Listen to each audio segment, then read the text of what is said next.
This VAWatchdog.org news video is brought to you by Bergman & Moore, LLC. Former VA attorneys now fighting VA for you. Call Bergman & Moore at 877-838-2889 or on the web at vetlawyers.com. Tonight we have a story that serves perhaps as a wake-up call for anyone who has tuned out the war in Iraq and its most painful realities.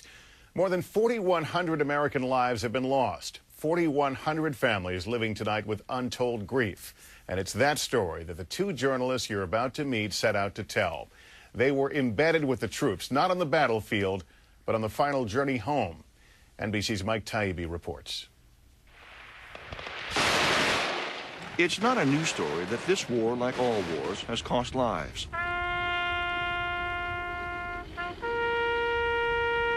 Plunging loved ones back home into sudden grief.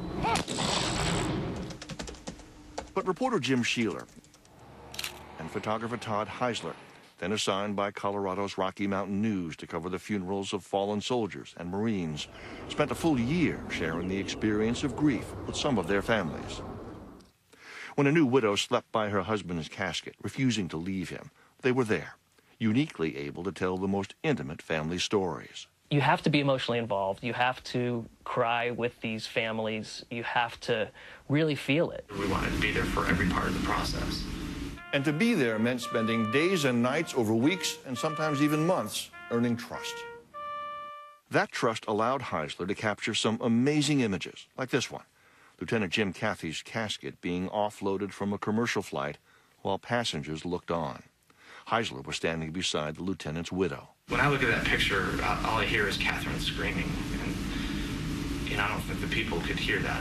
And just by spending enough time, Sheeler was able to get close to Melissa Givens, whose husband died even before the birth of the son they would have together. I love to hold my baby, but I know how Jesse would have loved to hold the baby. Melissa even shared a just-in-case letter Jesse had written to his then unborn son. Don't ever think that since I wasn't around that I didn't love you. You were conceived of love, and I came to this terrible place for love.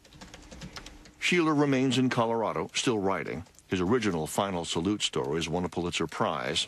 Heisler now works for the New York Times. But because grieving families left them, they did together what the best journalists do. That people will feel what we felt when we were there. We're there for stories of heartache and love that are unforgettable. Mike Taibbi, NBC News, New York. VAWatchdog.org, the nation's #1 independent veterans website. On the web at VAWatchdog.org.